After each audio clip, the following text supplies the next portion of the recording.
स्वर्गीय बाळासाहेब ठाकरे समृद्धी महामार्गावरून प्रवास करत असताना केंद्रीय राज्यमंत्री प्रतापराव जाधव यांच्या ताफ्यातील वाहनाला रविवारी रात्री उशिरा जबर अपघात झाला। या भीषण अपघातात वाहनातील 3 जण गंभीर जखमी झाल्याची प्राथमिक माहिती समोर आली आहे। सुदैवाने या अपघातात केंद्रीय राज्यमंत्री प्रतापराव जाधव यांना कोणतीही गंभीर दुखापत झाली नसल्याचं सांगण्यात येत आहे।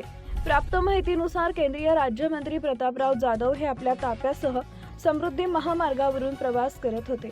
यावेळी महामार्गावरील एका ठिकाणी ताफ्यातील वाहनाचा अचानक ताबा सुटल्याने किंवा समोरून आलेल्या वाहनामुळे जोरदार धडक झाल्याची शक्यता वर्तवण्यात येत आहे।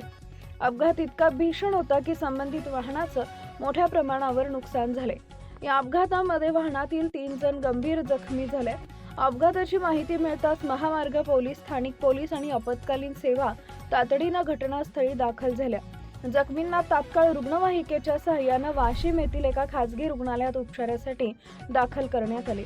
जखमींची प्रकृती गंभीर असल्याने त्यांच्यावर तज्ञ डॉक्टरांच्या देखरेखीखाली उपचार सुरू आहेत। अपघातानंतर काही काळ महामार्गावरील वाहतूक विस्कळीत झाली होती। पोलिसांनी तात्काळ परिस्थिती नियंत्रणात आणत वाहतूक सुरळीत केली आहे।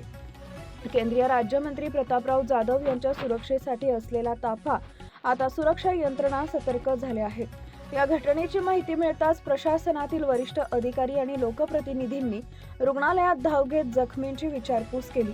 तसेच अपघाताचं नेमकं कारण काय, वाहनाचा वेग, तांत्रिक बिघाड किंवा अन्य कोणतं कारण आहे का याबाबत सखोल तपास सुरू करण्यात आला आहे। वेळीच बचाव कार्य आणि तत्परतेने दिलेल्या मदतीमुळे मोठा अनर्थ टळल्याचं बोललं जात आहे। या अपघातानं पुन्हा एकदा महामार्गावरील सुरक्षितता, वाहनांचा वेग आणि रात्रीच्या प्रवासातील धोके याबाबत गंभीर प्रश्न उपस्थित झाले। पुढील तपास पोलीस करत असून अधिक माहितीची प्रतीक्षा आहे।